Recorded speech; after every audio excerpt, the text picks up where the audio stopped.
नाज़रीन, आप देख रहे हैं programme the review Kamran Yusuf और शहबाज राना के साथ। द रिव्यू में हम पाकिस्तान की मईशत, खारजा अमूर और नेशनल सिक्योरिटी से जुड़े मामलों पर बात करते हैं। इस हफ्ते चीन में बेल्ट एंड रोड इनिशिएटिव का 3rd फोरम हुआ और बेल्ट एंड रोड इनिशिएटिव की बात करें तो जो प्रेसिडेंट शी का ये आइडिया था उसको 10 साल मुकम्मल हो गए हैं और इस बेल्ट एंड रोड इनिशिएटिव के फोरम में कम अज़ कम कोई 140 ममालिक के जो मंदूबीन हैं उसमें वर्ल्ड लीडर्स भी शामिल थे, उन्होंने शिरकत की, जिसमें रूस के जो सदर हैं व्लादिमीर पुतिन वो नुमाया थे। पाकिस्तान की नुमाइंदगी निगरान वज़ीर आज़म अनवारुल हक काकड़ ने की और इस BRI की फोरम के साइड लाइन्स के ऊपर ये हम आपको आगे चल के बताएंगे कि CPEC के हवाले से क्या अहम डेवलपमेंट्स हुई हैं, किन मंसूबों के ऊपर और किन जो MOUs हैं उन पर दस्तखत हुए हैं। लेकिन शहबाज, इन तफसीलात से पहले आई थिंक आपको पता है कि डिप्लोमेसी के अंदर भी ऑप्टिक्स आपको पता है कि मैटर करती हैं। जो चीज़ मेरे लिए एक स्ट्राइकिंग थी, ठीक है, बाकी जो CPEC को हम कहते हैं कि वो एक फ्लैगशिप प्रोग्राम है बेल्ट एंड रोड इनिशिएटिव का, अगर वो तस्वीर जो ग्रुप फ़ोटो जारी हुआ चीन की तरफ से, जिसमें चीन के सदर और बाकी जो वर्ल्ड लीडर्स वहाँ पे मौजूद हैं, जो मेरे लिए बड़ी हैरान कुन बात थी कि जो हमारे प्राइम मिनिस्टर हैं वो उस ग्रुप फ़ोटो के अंदर बहुत मुश्किल से हमें एक तो मिले, वो बिल्कुल तीसरी लाइन में आखिर में वहाँ पे मौजूद थे। तो मेरे लिए ये थोड़ी सी हैरान कुन बात है। अब सब्सटेंस पे तो हम आएंगे, ऑप्टिक्स के एतबार से व्हाट डू यू थिंक? मुझे तो लगता है कि ये कोई अच्छा मैसेज तो नहीं है। मुझे लगता है, आई डोंट नो कि उनका क्या अरेंजमेंट था कि हम इतने करीब भी हैं और फिर उनको इतना आखिर में खड़ा करा कि हमें उन्हें ढूंढना पड़ा। अब ये इस पे देखने वाली बात है कि वो वहाँ पे जो इन्होंने तस्वीर ली है उसमें समटाइम्स आप उनके जो नेम्स होते हैं उसकी मुनासबत से, कंट्री नेम की मुनासबत से इस किस्म की वो सेटिंग्स भी होती हैं। समटाइम्स उनकी जो पोजीशंस होती हैं अपनी कंट्रीज़ की उसके मुताबिक होती हैं, नेम उसमें मैटर नहीं करता। यहाँ पे इसके ऊपर हतमी तौर पर कुछ कहा नहीं जा सकता क्या वजह थी, क्योंकि इमरान खान साहब जब प्राइम मिनिस्टर थे वो गालबन फ्रंट रो में थे, कोई इस तरह की पिक्चर भी सोशल मीडिया के ऊपर भी सर्कुलेट हो रही थी और ये बैक रो के ऊपर थे। हैविंग सेड दैट, देखिए मैंने इसलिए कहा कि देखें जो चाइनीज़ है ना, वो इस तरह तो नहीं है कि हम एक कोई दावत करें और जो जिधर मिले उसको खड़ा कर लें। मतलब वो हर चीज़ में I think they do their homework कि किसने क्या करना है, कहाँ पे खड़ा होना है। तो आई डोंट नो, मतलब ये इसकी तफसीलात तो नहीं पती, बट ऑप्टिक्स मुझे ये अच्छी नहीं लगी। 2013 में जब belt and road initiative start हुआ और उसका जो फ्लैग था वो पाकिस्तान को दिया गया, जो फ्लैगशिप प्रोजेक्ट CPEC को जो कहा जाए, उसकी वजह ये कि 6 इसके कॉरिडोर इस तरह के जो बनने हैं, ये बन रहे हैं, उसमें जो नंबर 1 कॉरिडोर जो जिसको फ्लैगशिप कॉरिडोर कहा जाता है वो CPEC है, चाइना पाकिस्तान इकोनॉमिक कॉरिडोर। और यही वजह थी कि जो पूरी दुनिया का खासतौर पर जो वेस्ट का था सारा फोकस पाकिस्तान के ऊपर आ गया। जो पाकिस्तान और चाइना की CPEC की जो डील्स थी वो आज तक स्क्रूटिनाइज हो रही हैं और क्योंकि चाइना कंटेनमेंट एक पॉलिसी भी एक चल रही थी और हमारा उस वक्त क्या रोल था, आज क्या रोल है, वो सबके सामने है। और पिछले प्रोग्राम में हमने बड़ी तफसील से बात की थी कि किस तरह फवाद हसन फवाद जो फोकल पर्सन थे पाकिस्तान के, उनका इसके ऊपर क्या व्यू था। अभी भी जब मैं बैकग्राउंड में कुछ लोगों से मिला हूं कि पाकिस्तान को क्या मिल सकता है BRI के जो फोरम है उसके साइड लाइन, क्योंकि BRI इटसेल्फ तो कोई प्रोजेक्ट पिचिंग फोरम नहीं है, लेकिन जब प्राइम मिनिस्टर या दोनों कंट्री की लीडरशिप मिलती है और बाकी भी जो ब्यूरोक्रेसी होती है, ये इनके जब दौरे होते हैं तो कुछ ना कुछ ये टेंजिबल करने की कोशिश करते हैं। मैंने जब दोनों साइड्स की चीज़ों को देखा तो मुझे ऐसे लगा कि जो चाइना की चीज़ें थी, जो चाइना की तरफ से डिमांड है, जो इवेंचुअली MOUs में और एग्रीमेंट्स में कन्वर्ट हुई, वो अगर चाइना की जगह कोई दूसरे दुनिया की कोई भी दूसरी बड़ी इकोनॉमी होती तो उसकी यही डिमांड्स होती। तो और दूसरी तरफ पाकिस्तान जो दुनिया की गालबन 42वीं बड़ी इकोनॉमी है, तो उनकी जो डिमांड्स है, उनकी approach to the economic matters है, उसमें ज़मीन और आसमान का आपको एक फ़र्क नज़र आता है। याद रखें यही दोनों कंट्रीज़ थी 10 साल पहले, वो फ्लैगशिप जो प्रोजेक्ट था वो CPEC बना। आज वो उनकी, अब आज हम वहीं पे खड़े हुए हैं 10 साल पहले कि हमें रोड्स दे दो, उसके ऊपर आगे जाकर तफसील में बात करेंगे, हमें ये चीज़ हमें चाहिए। और चाइना बहुत आगे चला गया, उसकी थिंकिंग, उसका इकोनॉमी को लेके उसका जो मिजाज है चीज़ों को देखने का, वो ऑल टुगेदर। और हम कहाँ स्टैंड करते हैं, एक और भी मैं आपको एग्जांपल देता हूँ कि इसी बेल्ट एंड रोड इनिशिएटिव के ऊपर न्यूयॉर्क टाइम्स के फ्रंट पेज के ऊपर एक आर्टिकल को 2000 वर्ड्स का आर्टिकल था, तो वो मैंने पूरा आर्टिकल पढ़ा। ज़ाहिर है कि चाइना अमेरिका बड़ा कीनली उसमें इंटरेस्ट लेता है। उसमें जो इंटरेस्टिंग बात थी, पाकिस्तान का एक दफ़ा भी उसमें जिक्र नहीं आया। उसमें श्रीलंका का जिक्र आया, उसमें अफ्रीकन कंट्रीज़ का जिक्र आया, पाकिस्तान का ऑल टुगेदर उसमें जिक्र था ही नहीं। तो अगेन ये भी रिफ्लेक्ट करता है कि हम कुछ डेवलपमेंट्स कामरान इस हफ्ते हुई है, जिसको मैं इसको ऐसे पॉजिटिवली इसको मैं करूँगा इंटरप्रेट के चीन अभी भी चाहता है कि समहाउ पाकिस्तान से वो इंगेज रहना चाहता है। हमारे जो स्ट्रेटेजिक जो रिलेशंस हैं उसमें इकोनॉमिक रिलेशन उस तरीके से प्रोग्रेस नहीं कर रहे हैं जिस तरीके से करने चाहिए। बट जो लिस्ट ऑफ एग्रीमेंट्स और MOUs है उससे ये पता चलता है कि अभी भी मामला चल रहे हैं। उसकी पेस क्या है उसके ऊपर बात हो सकती है। नाज़रीन, इस हफ्ते जो मुलाकातें हुई और जो प्राइम मिनिस्टर ने जो साइनिंग सेरेमनीज वहाँ पे विटनेस की, 20 के करीब मुआहदे और मुफाहमती याददाश्तें वहाँ पे उनके ऊपर दस्तखत हुए। इसमें ज़्यादातर वो चीज़ें थी जो चीन की तरफ से उन्होंने ख्वाहिश का इजहार किया था कि इन शोबों के अंदर वो फर्दर रिलेशंस को बिल्ड करना चाह रहे हैं, इकोनॉमिक रिलेशंस को। जो 20 एग्रीमेंट्स और MOUs हुए हैं उसमें ज़्यादातर इकोनॉमी से ही रिलेटेड है, कुछ स्पेस के अंदर भी कोऑपरेशन है, कुछ और इससे रिलेटेड चीज़ें हैं। इनका एक 5-year एक्शन प्लान तय हुआ है हाईवे के अंदर कोऑपरेशन के लिए 2023 से 2027 का। फिर एक फ्रेमवर्क एग्रीमेंट साइन किया पाकिस्तान और चीन ने on multi mission satellite system. ये एक बहुत ही अहम है। स्टेट जो स्पेस के अंदर जो कोऑपरेशन उसको ये फर्दर डीपन करने का फैसला किया पाकिस्तान और चीन ने। फिर पोलियो वायरस की जो वैक्सीन हैं उसके ऊपर लेटर्स इनके एक्सचेंज हुए हैं। एक जो चीज़ इसके अंदर इंपॉर्टेंट है कि लेटर ऑफ एक्सचेंज हुआ है, एक प्री फिजिबिलिटी स्टडी होगी $100 मिलियन की जो फ्लड से रिलेटेड रिहेबिलिटेशन के जो प्रोजेक्ट्स हैं, but it's still a pre feasibility. इसका मतलब इसमें फिर फिजिबिलिटी बनेगी, फिर प्रोजेक्ट बनेगा, इसमें कुछ वक्त लगेगा। एक जो अहम तरीन मेरे ख्याल में जो डेवलपमेंट है वो इस चीज़ की है कि एक एग्रीमेंट साइन हुआ है to strengthen cooperation in mineral development and industrial cooperation. ये जो एग्रीमेंट है ये बड़ा ही एक तफसीली एक इनका मुआहदा हुआ है और ये 5 साल के लिए एग्रीमेंट साइन हुआ। इसकी डिटेल्स आगे जाके डिस्कस करेंगे। और ये एग्रीमेंट भी CPEC फ्रेमवर्क के अंदर हुआ है। तो इस वक्त जो पाकिस्तान का फोकस है वो मिनरल डेवलपमेंट के ऊपर खास तौर पर है। सऊदी अरेबिया के साथ SIFC के फोरम के जरिए जो कोऑपरेशन इसको बिल्ड किया जा रहा है और अब चीन भी इसमें इंटरेस्टेड है। चीन पहले भी इस शोबे में इन्वेस्टमेंट कर चुका है। फर्दर डेवलपमेंट के लिए अब एक बाकायदा एक एग्रीमेंट वहाँ पे साइन हुआ है। This is probably the biggest agreement जो वहाँ पे 20 के करीब एग्रीमेंट्स हुए हैं और MOUs हुए हैं। इसके अलावा लो कार्बन डेवलपमेंट के लिए एक MOU साइन हुआ है। MOU हुआ डिजिटल इकोनॉमी के कोऑपरेशन के लिए। उसमें खास तौर पर जो 3 ट्रेडिशनल सेक्टर्स इकोनॉमी के होते हैं, एग्रीकल्चर, मैन्युफैक्चरिंग, सर्विसेज, उसको डिजिटल इकोनॉमी को कैसे उसको शेप देनी है उसके हवाले से MOU है। ये हतमी मुआहिदा नहीं है। इसके साथ ही रिसर्च होगी on the routes for industrial cooperation. This is important MOU। अगर इसमें कुछ प्रोग्रेस होती है तो फिर इंडस्ट्रियल कोऑपरेशन फर्दर डीपन हो सकता है। अभी तक उस पर ज़्यादा काम नहीं हुआ। और जो चाइना पाकिस्तान के दरमियान जो एक्सपर्ट्स हैं उनके एक्सचेंज के लिए मैकेनिज्म तय हुआ है।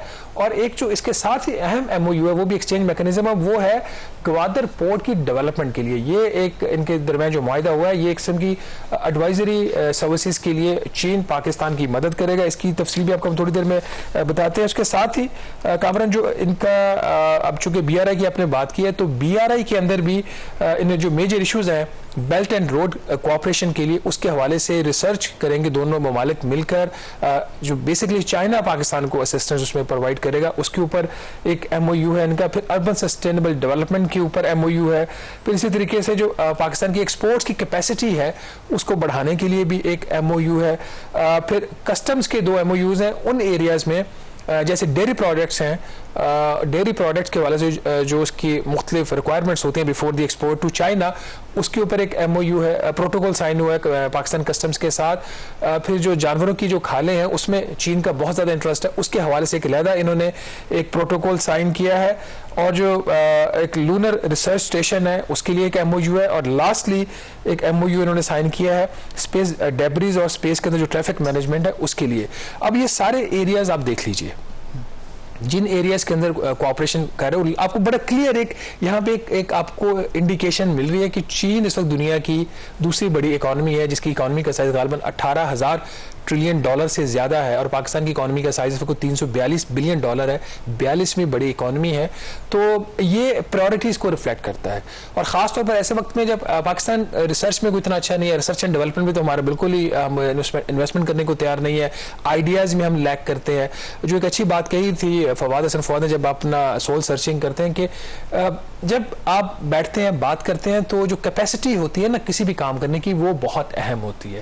तो Pakistan lakhs capacity in so many areas. तो ये जो MOUs हैं अगर ये इनसे वाकई फ़ायदा उठा लें तो पॉसिबिलिटी है कि किसी न किसी तरीके से जो इकोनॉमिक कॉपरेशन है ये चलता भी रहेगा और ये नेक्स्ट स्टेज के ऊपर भी जा सकता है। इसमें जो आपने बात की ना, खास करके जो MOU मिनरल्स के हवाले से, अब ये चाइना का बिल्कुल ठीक कह रहे हैं कि काफ़ी ज़्यादा इसमें इंटरेस्ट है। अगर आप देखें कि जब से अफगान तालिबान दोबारा इक़्तिदार में आए हैं और चीन ने अपना वहाँ पे सफ़ीर भी भेजा है, उनकी इंगेजमेंट भी है उनके साथ, और ये इतला भी है कि उन्होंने शायद उनके साथ भी वहाँ पर, आपको पता है कि वहाँ पे भी मिनरल रिसोर्सेज हैं, लिथियम के बहुत बड़े ज़खायर हैं, और चाइना उसमें भी इंटरेस्टेड है कि शायद कोई $6.5 बिलियन के कोई MOUs की वहाँ पे भी बात हो रही है।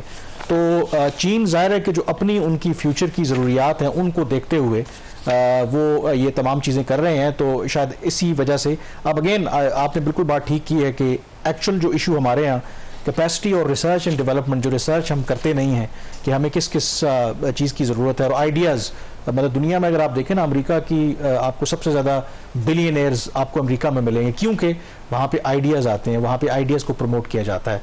और हम जो हैं, जब हमसे कहा जाता है अगर चीन जेन्युइनली आपकी मदद भी करना चाहता है, तो शायद हमारे पास कोई प्रॉपर होमवर्क ही नहीं होता। अब देखें ना, ये जो इवन कि आपने मिनरल डेवलपमेंट की बात की, इसमें जो एरियाज इन्होंने सेलेक्ट किए हैं, जो इन डेप्थ कोऑपरेशन करना चाह रहा है चाइना पाकिस्तान के साथ in the fields of geology, mineral resources investigation, evaluation, development, mineral products development, उसकी प्रोसेसिंग, फिर उसकी ट्रेड और फिर इन्वेस्टमेंट प्रमोशन, ये तमाम एरियाज उसने कवर कर लिए। इसके अंदर एक और जो एग्रीमेंट हुआ, वो एडेंडम है टू द ओरिजिनल एग्रीमेंट, कि जो मेन लाइन 1 प्रोजेक्ट है चाइना पाकिस्तान इकोनॉमिक कॉरिडोर का, which is the only strategically important project, इसको डिक्लेयर किया गया है, उसके ऊपर इन्होंने एक एडेंडम साइन किया है। अब उसकी जो कंस्ट्रक्शन स्टार्ट होगी फ्रॉम साउथ टू नॉर्थ होगी, उसका डिजाइन भी चेंज होगा, पिछले प्रोग्राम में बड़ी तफसील से बता चुके हैं, और उसकी कॉस्ट बाद, ठीक है, कॉस्ट भी कम होगी। ब्रेक के बाद वो जो आपने नेचुरल रिसोर्सेज की बात की ना, तो आपने भी और मैंने भी सरकारी स्कूल से हम पढ़े हुए हैं, टाटों के स्कूल से, तो मुताले पाकिस्तान में ये लाइन बड़ी आज भी होगी कि पाकिस्तान मादनी दौलत से माला माल है, और हाल हमारा ये है कि मतलब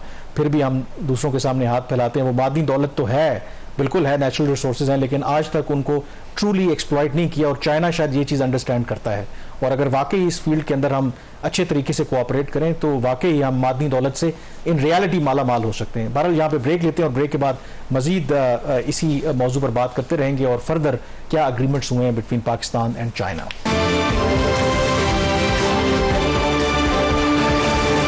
ब्रेक के बाद एक दफ़ा फिर आपको खुशामदीद कहते हैं। हम बात कर रहे हैं जो वज़ीर-ए-आज़म अनवारुल हक काकड़ ने इस हफ्ते बेल्ट एंड रोड इनिशिएटिव के फोरम में शिरकत की चीन में, और उसकी साइडलाइंस के ऊपर दोनों मुल्कों के दरमियान 20 के करीब मुआहदे और MOUs के ऊपर दस्तखत हुए, उसकी तफसीलात आपसे शेयर कर रहे हैं। ब्रेक से पहले शहबाज आप जिक्र कर रहे थे कि एक अहम जो MOU है वो रिगार्डिंग मेन लाइन रेलवे है, और ये CPEC का एक स्ट्रेटेजिक प्रोजेक्ट था, मुख्तलिफ वजूहात एग्रीमेंट है, एडेंडम साइन हुआ है, ओरिजिनल फ्रेमवर्क एग्रीमेंट। तो ये इससे पहले आपको पता है कि मुख्तलिफ वजूहात की फाइनेंसिंग इशूज़ की वजह से डिले होता रहा और इसकी कॉस्ट भी बढ़ गई।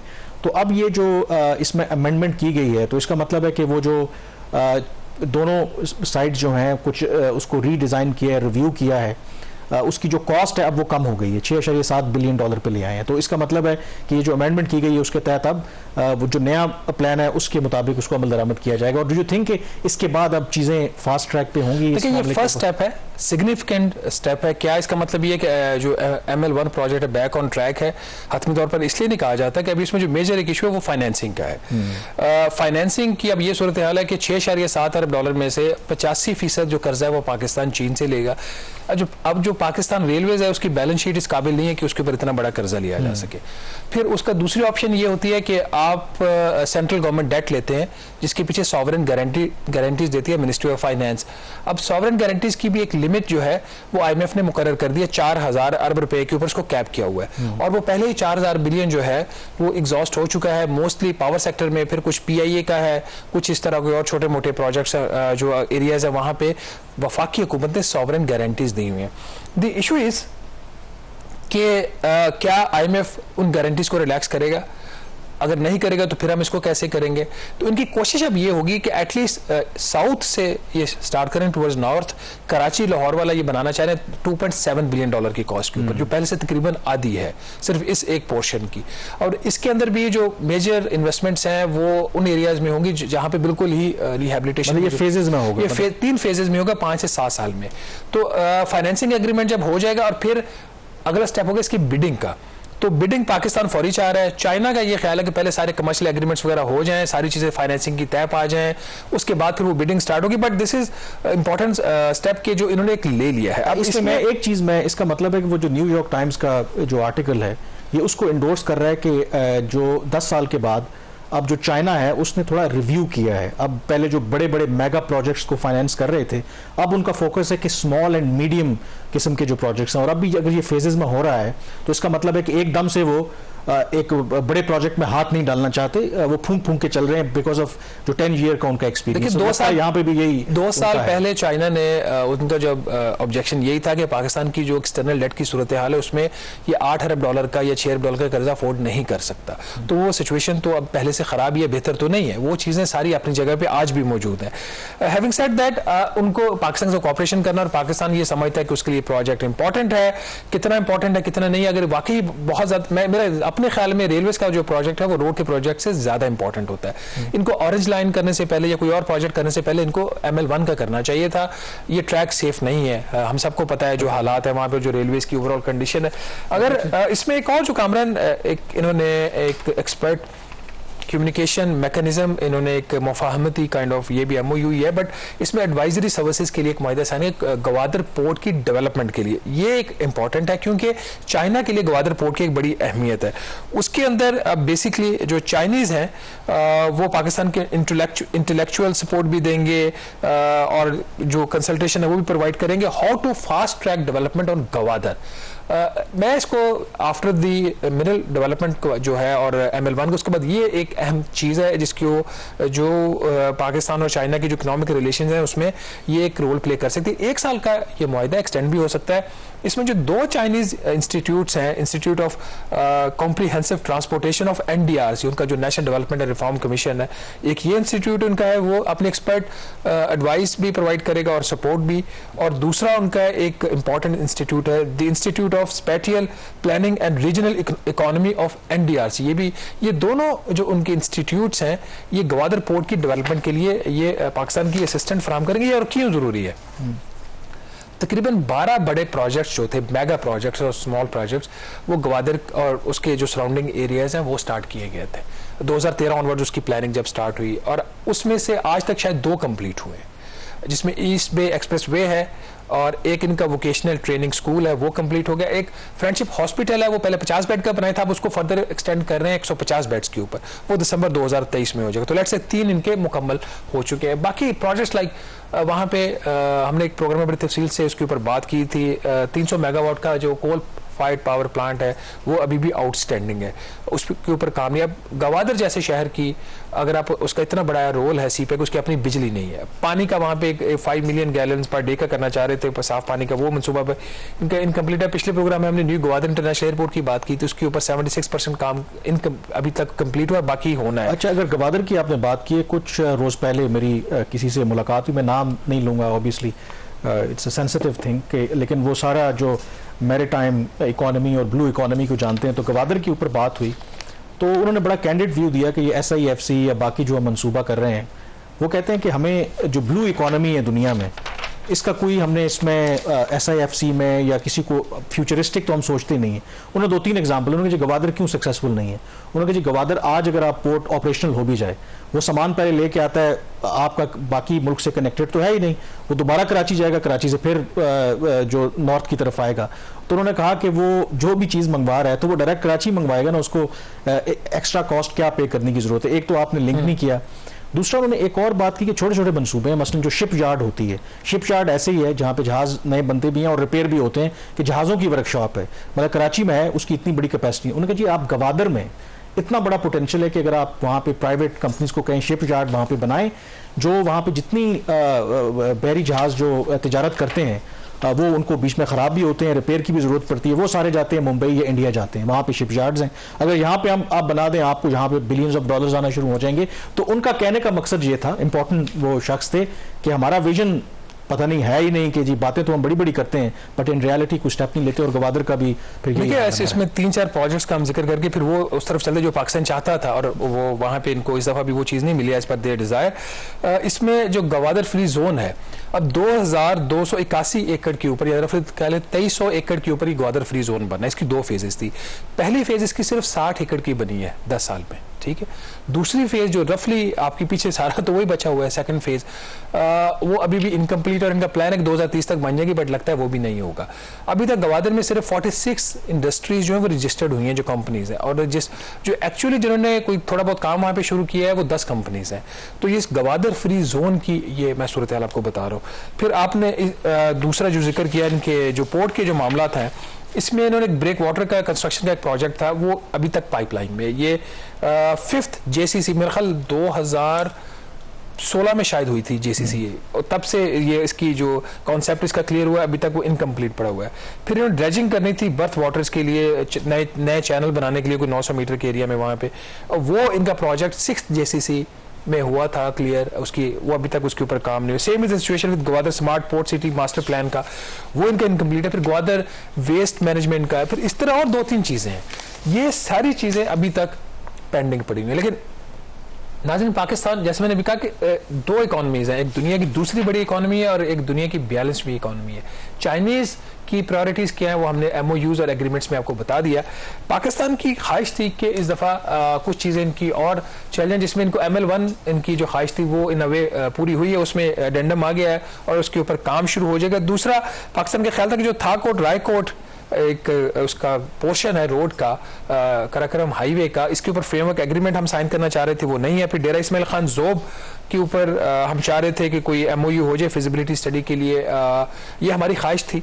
और फिर फ्रेमवर्क एग्रीमेंट हम करना चाह रहे थे कराची सर्कुलर रेलवे के ऊपर, वो अभी उसके ऊपर इश्यूज हैं। फिर relocation of potential industries from China to Pakistan, इसके ऊपर हम चाइनीज हेल्प मांग रहे हैं। और 3 एनर्जी के प्रोजेक्ट्स हैं, वो उनके फाइनेंसिंग के इश्यूज हैं, क्योंकि वो कुछ IPPs की पेमेंट्स का मसला है। उसमें 701 मेगावाट का आजाद पतन है, 1124 मेगावाट का कोहाला पावर है, फिर ग्वादर कोर का हमने पहले जिक्र कर दिया आपको। इसके ऊपर पाकिस्तान की ख्वाहिश थी, कुछ एग्रीकल्चर के शोबे में हम उनसे कोऑपरेशन चाह रहे थे। तो ये वो चीजें हैं जहां पे हम चाह रहे थे कि चीन से कोऑपरेशन हो जाए, बट चीन अब जिस साइड पे जा रहा है वो उन एरियाज में ज्यादा फोकस कर रहा है जहां पे हाई रिटर्न है पाकिस्तान को, और चाइना को भी है। मिनरल डेवलपमेंट में उसकी बहुत ज्यादा मांग भी है, और पाकिस्तान का इंटरेस्ट भी है कि कुछ मेजर कैपिटल इन्वेस्टमेंट आ जाए, चाहे चीन से आ जाए या सऊदी अरेबिया से आ जाए। उन एरियाज की तरफ अब चाइनीज जो है वो ज्यादा वो फोकस करे, और उन एरियाज की तरफ जहां पे पाकिस्तान की कैपेसिटी नहीं है, पाकिस्तान की वो कैपेसिटी को स्ट्रेंथन करना चाह रहे हैं, ताकि जो चीजें रुकी हुई हैं पिछले 10 साल में वो आइंदा 10 साल रुकी ना रहे। यहाँ पे नाज़रीन छोटी सी ब्रेक लेंगे, और ब्रेक के बाद वापस आएंगे तो बात करेंगे FBR की।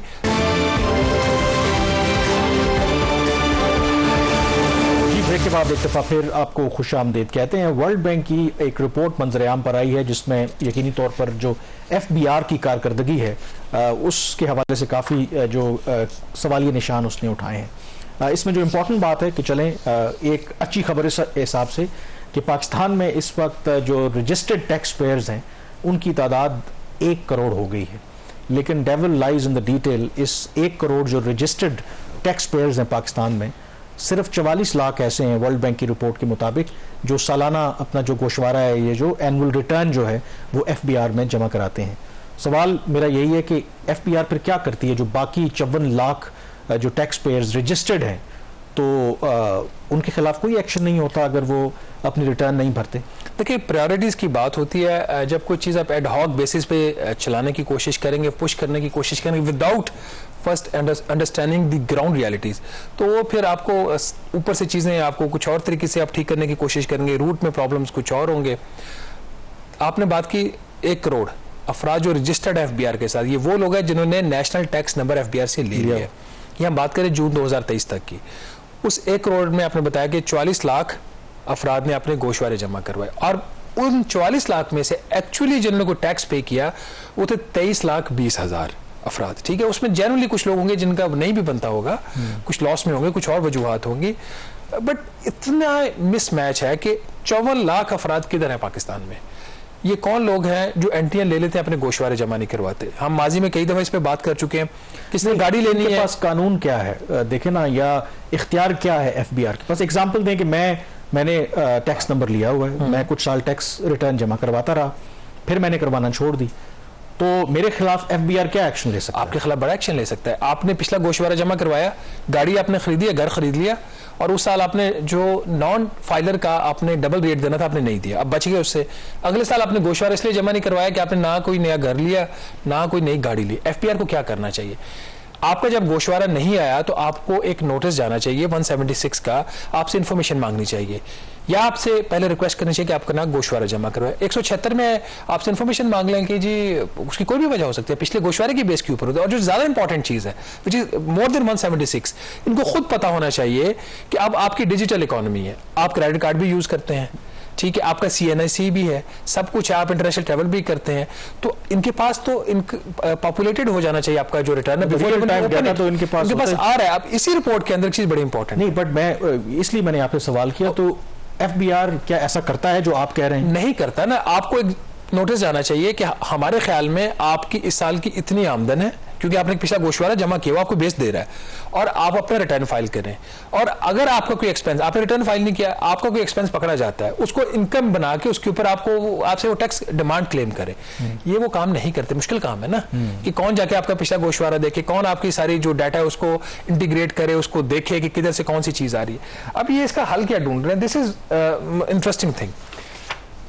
ये जो केयर टेकर गवर्नमेंट एक सदारती ऑर्डिनेंस लाना चाह रही है, ठीक है, ला पाते या नहीं पाते हमें नहीं पता, कि टैक्स बेस को कैसे ब्रॉडन करना है, लोगों को कैसे इंटीग्रेट करना है। उसमें इनके ख्याल में एक मसला ये है कि टैक्स बेस ब्रॉडन नहीं हो रही, कि जो डाटा है वो एफबीआर के पास नहीं पहुंच रहा, ये इनका ख्याल है, ठीक है, कि एफबीआर के पास डाटा की कमी है और इसलिए टैक्स बेस ब्रॉड नहीं हो रही। नाज़रीन, 2-3 चीजें बता देता हूं मैं। 2011 से तो मैं सुन रहा हूं कि ये डाटा के ऊपर कंजम्पशन बेस्ड आपका जो मॉडल है, आपके एक्सपेंडिचर को ये ट्रैक कर रहे हैं।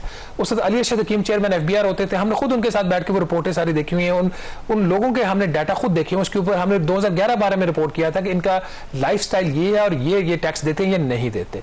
फिर यही चीज हमने देखी शब्बर जैदी साहब के टाइम पे, जब वो चेयरमैन थे, कि जी 52 मिलियन लोगों का डाटा हमारे पास आ गया, हम उनके पीछे जा रहे हैं, क्या हुआ किसी को कुछ नहीं पता। अभी इन्होंने जो हल निकाला अपनी तरफ से, एक वो ये है कि सूबों से और जो दूसरी एंटिटीज है जिनके पास टैक्स पेयर्स तो नहीं, आपके सिटीजन का जो डाटा होता है वो मिनिस्ट्री ऑफ इंफॉर्मेशन टेक्नोलॉजी लेगी और लेके वो एफबीआर को दे देगी, इसके ऊपर एक्शन करे आप। भाई ये प्रॉब्लम नहीं है।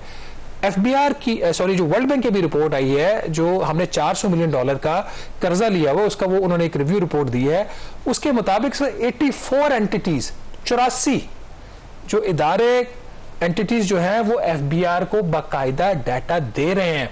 इसमें सूबों के एक्साइज एंड टैक्सेशन डिपार्टमेंट भी है। 84 में 44 तो सिर्फ वफाकी हुकूमत के इदारे हैं जो इनको दे रहे हैं। इसके अलावा 11 पावर डिस्ट्रीब्यूशन कंपनीज हैं, वो इनको डाटा दे रही हैं। फिर 29 कमर्शियल बैंक्स एफबीआर को डाटा दे रही हैं। डाटा तो आ रहा है, तो ऑर्डिनेंस किस लिए फिर आप ला रहे हैं?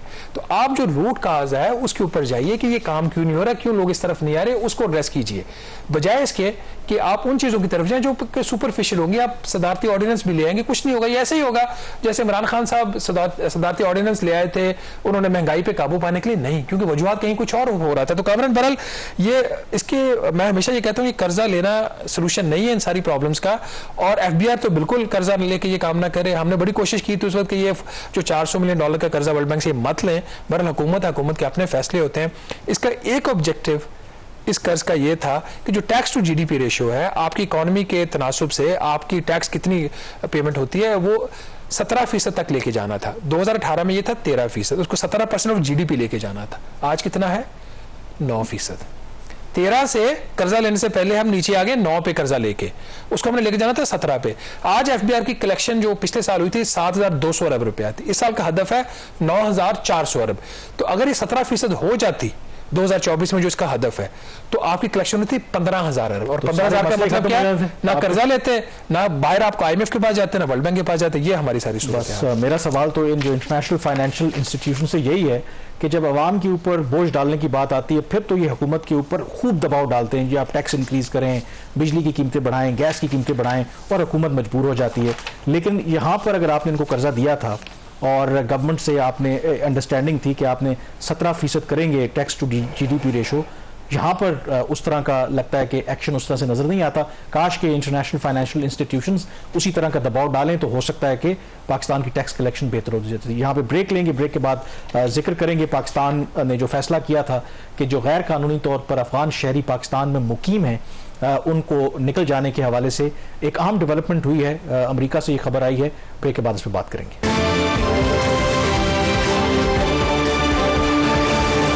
ब्रेक के बाद एक दफ़ा फिर आपको खुशामदीद कहते हैं। जैसे कि हम जानते हैं कि हुकूमत पाकिस्तान ने यह फैसला किया है कि पाकिस्तान में तमाम जो गैर मुल्की हैं और गैर कानूनी तौर पर मुकीम हैं उनको 31 अक्टूबर तक की डेडलाइन दी है कि वो अपने मुल्क वापस चले जाएं।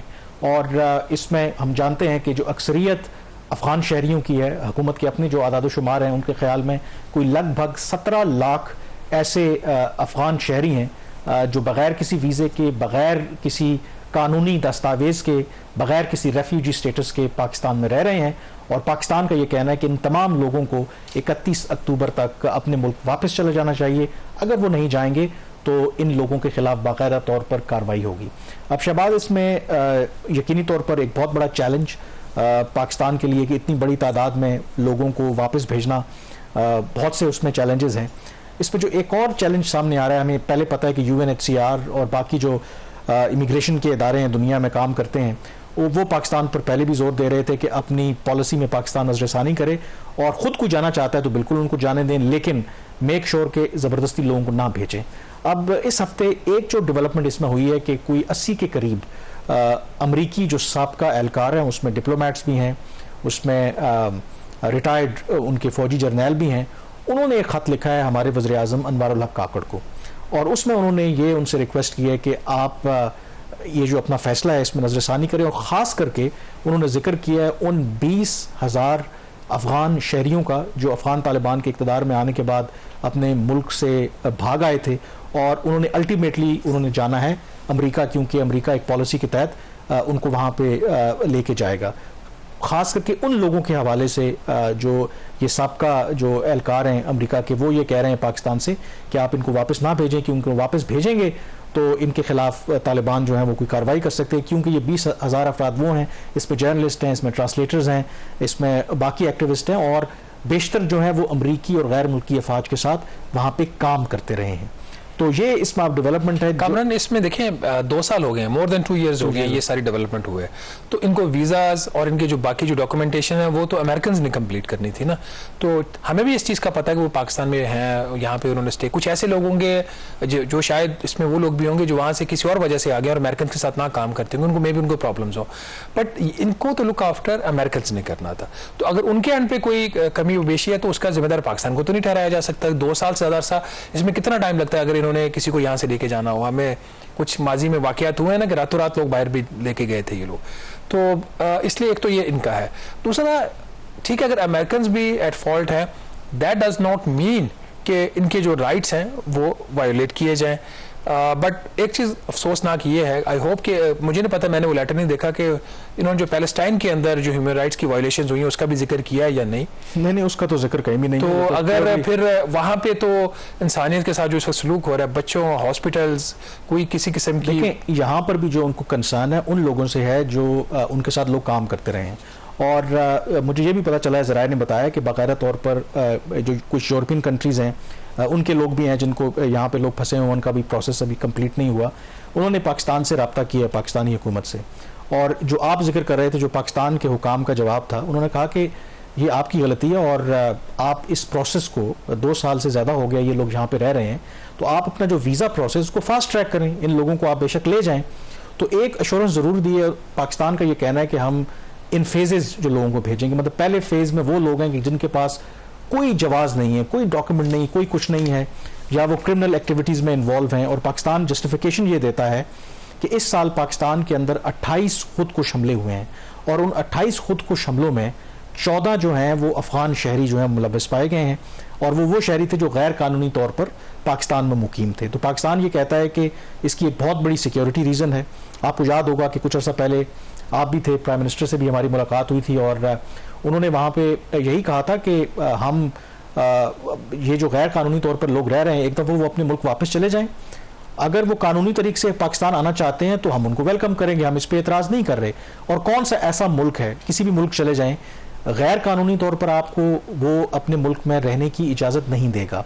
तो फिलहाल देखते हैं कि इसमें क्या चीज़ होती है, लेकिन पाकिस्तान ऑब्वियसली उनसे यही कह रहा है कि अगर आपके इतना आपको है तो आप इनको फास्ट ट्रैक करें, उनको वीज़े दें। और देखिए ना, आपने तो 20,000 लोगों को वापस नहीं लेके जा पा रहे 2 साल में, और हमें कह रहे हैं कि 17 लाख लोगों को आप रखें। ठीक है, मैं कभी भी चीज़ को सपोर्ट नहीं करूँगी, इसके जो राइट्स हैं वो वायलेट हों, लेकिन हर स्टेट की एक लिमिट होती है। आपकी जो इकोनॉमिक प्लानिंग में आप प्लानिंग करते हैं 2 करोड़ की आबादी की, और आपकी आबादी हो 2.5 करोड़ की, तो फिर प्राइसेस ऊपर जाती हैं, चीज़ों की शॉर्टेज होती है, इसके बड़े मल्टीपल इफेक्ट्स आते हैं।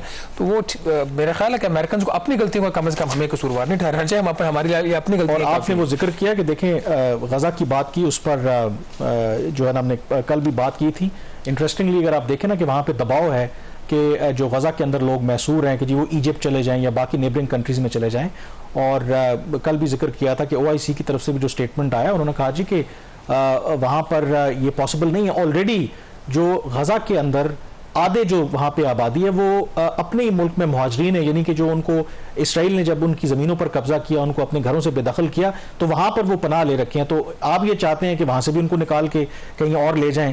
तो ये डबल स्टैंडर्ड्स हैं दुनिया के, ये हमें मानना पड़ेगा। बहरहाल पाकिस्तान ये समझता है कि उसने जो भी फैसला किया है उसने अपनी कौमी सलामती को सामने रखते हुए किया है, और उसका मकसद हरगिज़ किसी एक मुल्क को टारगेट करना नहीं है, बल्कि मेक श्योर करना है कि जो भी यहाँ पर लोग रहें वो कानून के मुताबिक यहाँ पर रहें। अदर देन दैट हम किसी को टॉलरेट नहीं करेंगे। आज के प्रोग्राम से इतना ही। मुझे कामरान यूसुफ और शहबाज राना को इजाज़त दीजिए। अल्लाह हाफ़िज़।